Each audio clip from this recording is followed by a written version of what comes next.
Ça va être trop long. Bon, il faut le lire ça quand même, c'est pas grave. 2 Rois, chapitre 20, versets 1 à 7.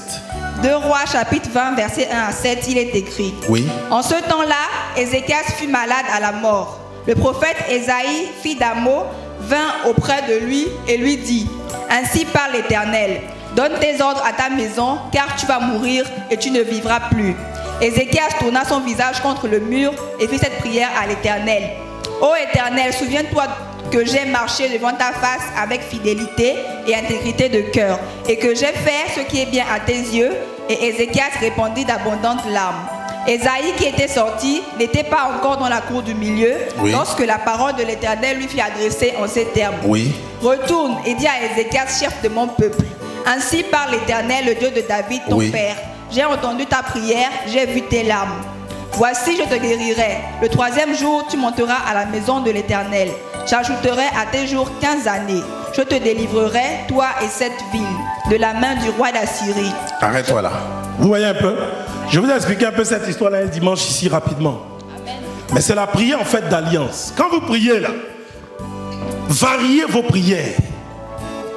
Il y a une prière qu'on appelle la prière d'alliance. C'est-à-dire, vous rentrez dans les clauses de l'alliance avec votre Dieu. C'est-à-dire, ce n'est plus une petite prière qu'on fait pour dire: Seigneur, toi-même, je viens négocier et toi. Non, tu ne négocies pas. Tu viens parce que c'est ton dû. Tu viens parce que c'est ton droit. Tu viens parce que tu es l'héritier de la maison de Dieu. Tu viens parce que tu es le fils digne de Dieu. Tu viens parce que tu es la fille digne du Seigneur. Quand tu viens, tu dis: Seigneur, c'est mon droit. Dieu même sait que c'est ton droit. Le Seigneur va envoyer son serviteur Ésaïe aller prophétiser sur la vie d'Ézéchias, parce qu'il était malade. Et il dit: cette maladie va te conduire à la mort. Suivez-moi bien. La Bible dit Ézéchias va tourner son visage contre le mur. C'est-à-dire, contre le mur, il n'y avait personne. Il n'a pas consulté un homme. Il est resté face à son mur pour parler à son Dieu. Le mur de lamentation là était devenu son propre mur. Il va parler à Dieu. Au lieu d'aller se lamenter auprès des hommes, c'est à Dieu. Et quand il a parlé au Seigneur, la Bible dit qu'il a versé des larmes. Dieu a été touché. Parce que quand il parlait à Dieu, il a rappelé à Dieu quelque chose dans l'alliance. Il a dit: Seigneur, souviens-toi que j'ai été fidèle dans ton œuvre. Or, quiconque est fidèle dans l'œuvre de Dieu remplit les clauses de l'alliance avec Dieu. Quiconque honore Dieu pour faire avancer son œuvre, qui ne profite pas de Dieu, mais qui laisse Dieu agir et interagir par son canal, cette personne-là, le Seigneur est prêt à l'écouter. Ézéchias avait tellement bien fait l'œuvre de Dieu, restauré les fondements en Israël, que Dieu n'a pas pu se maîtriser. Dieu a renvoyé le prophète pendant qu'il était dans la cour. Normalement, un prophète, quand il prophétise, la prophétie doit s'accomplir. Mais c'est l'une des rares fois où la prophétie ne s'est pas accomplie. Elle a été non accomplie par le même Dieu qui voulait qu'elle s'accomplisse. Dieu est un Dieu de souveraineté. Dieu peut dire oui aujourd'hui, demain il peut te dire non. Il peut te dire non aujourd'hui, demain il peut te dire oui. Il peut changer sa décision à ton égard. Alors que les hommes te condamnent fatalement, Dieu peut prendre la décision de marcher à nouveau avec toi, d'être avec toi pour que, avec toi et lui, vous soyez une armée de vainqueurs. Je n'ai pas entendu ton amen.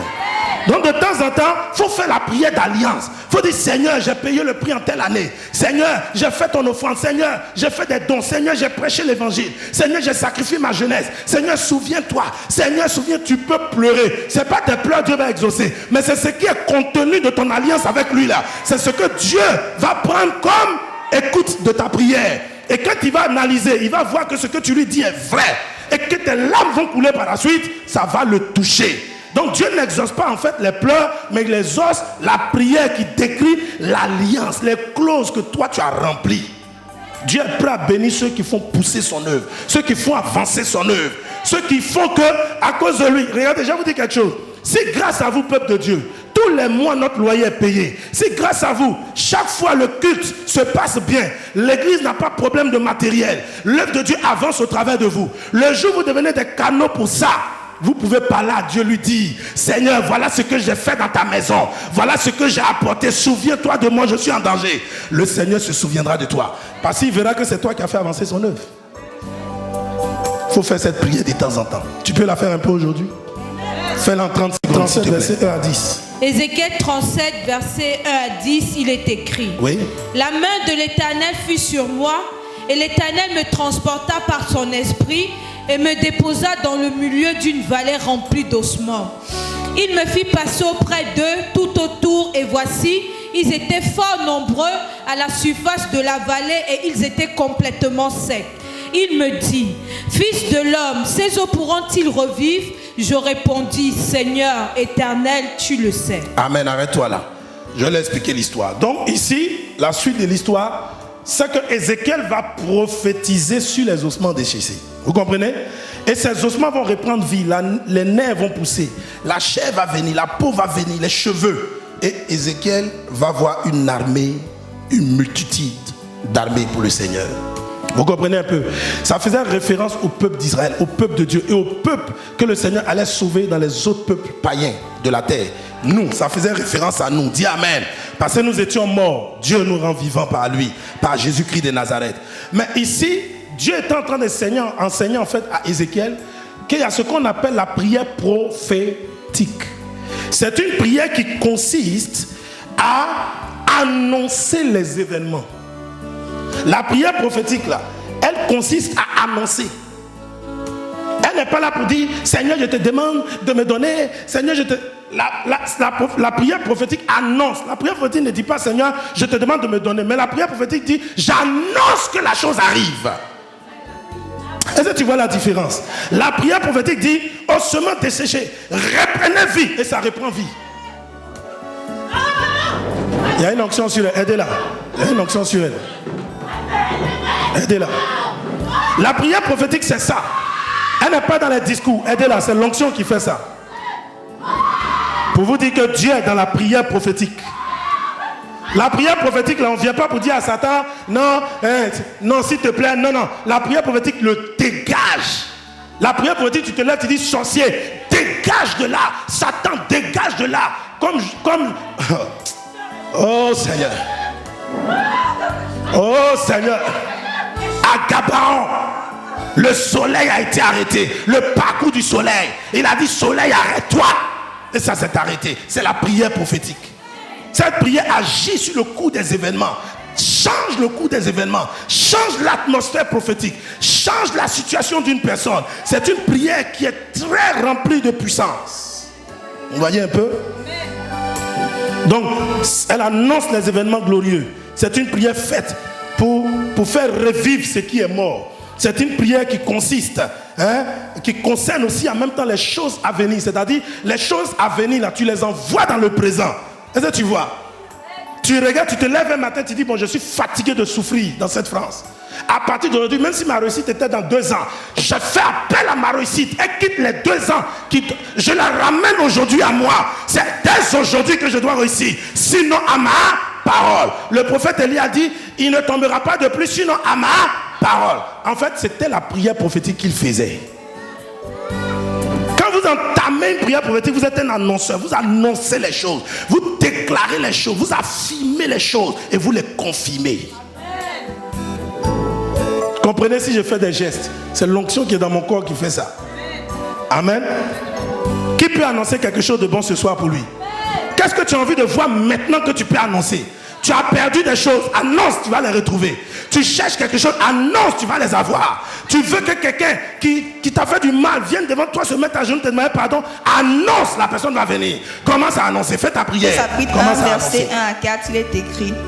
Après la mort de Moïse, serviteur de l'Éternel, l'Éternel dit à Josué, fils de Nun, serviteur de Moïse, Moïse, mon serviteur, est mort. Maintenant, lève-toi, passe ce Jourdain, toi et tout ce peuple, pour entrer dans le pays que je donne aux enfants d'Israël. Tout lieu que foulera la plante de votre pied, je vous le donne, comme je l'ai dit à Moïse. Vous aurez pour territoire, depuis le désert et le Liban, jusqu'au grand fleuve, le fleuve de l'Euphrate, tout le pays des Hétiens, et jusqu'à la grande mer vers le soleil couchant. Amen. Vous avez bien suivi la lecture? Ici, c'est Dieu qui parle à Josué pour lui dire, écoute, mon fils, mon serviteur Moïse est mort, toi lève-toi, va prendre Canaan. Mais Josué a discuté ce jour-là avec Dieu. Parce que les versets plus bas, vous allez voir que Dieu même va lui dire, ne t'ai-je pas dit, fortifie-toi, prends courage. Parce que Josué hésitait à partir. Dieu va lui dire, lève-toi, tu dois faire la prière de la prise de Canaan. C'est ce que je vais vous expliquer aujourd'hui. La prière de la prise de Canaan, c'est celle que Josué a dû faire pour s'armer de courage, pour aller motiver tout le peuple dans leur diversité et partir contre Canaan. Canaan, c'était un ensemble de populations pour leur arracher le territoire qui leur appartient. Ce que je vais vous révéler ce soir, c'est que la prière de Canaan, c'est une prière que vous devez faire obligatoirement lorsque la bénédiction que vous demandez à Dieu se trouve déjà occupée par quelqu'un. Il y en a même qui sont assis ici, ils n'ont rien compris. Je t'explique. Tu peux dire, Seigneur, permets mon mariage, puisque vous aimez le mariage. Seigneur, permets mon mariage, permets mon mariage.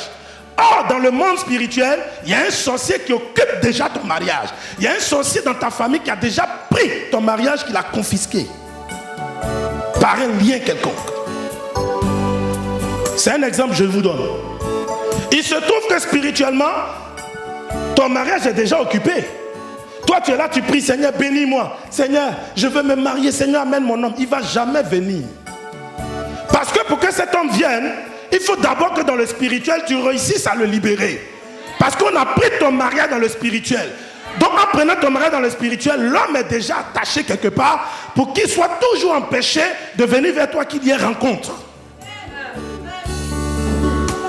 Donc tu es obligé de laisser les petites prières là pour faire la prière que la Bible appelle la prière de la prise de Canaan. Là où tu décides d'aller en guerre contre ceux qui habitent Canaan, qui occupent la terre de Canaan. Tu es obligé d'aller en guerre contre les personnes qui occupent actuellement ton mariage, qui bloquent le monsieur, qui bloquent la femme, qui font que la personne, quel que soit où elle est, elle ne peut jamais venir, qu'il y ait rencontre entre vous. Parce qu'on a empêché dans le monde spirituel que toi tu te maries. Alors tu dois te lever. Oh, Dieu a dit que tu te marierais. Donc ça veut dire que ta bénédiction est déjà arrêtée par Dieu. Mais comme tu n'as pas encore fait la prière de la prise de Canaan, quelqu'un est toujours assis sur ton mari, assis sur ta femme, et puis tu es là, toi tu ne le sais pas. Tu es obligé de travailler comme Josué. Tu es obligé de travailler comme Caleb. Tu es obligé de te lever pour aller contre les personnes qui ont pris possession de ta bénédiction.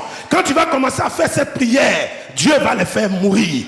Dieu va les frapper. Dieu va briser les liens. Dieu va les tuer, les châtier. Pour que toi, tu prennes possession de ton Canaan.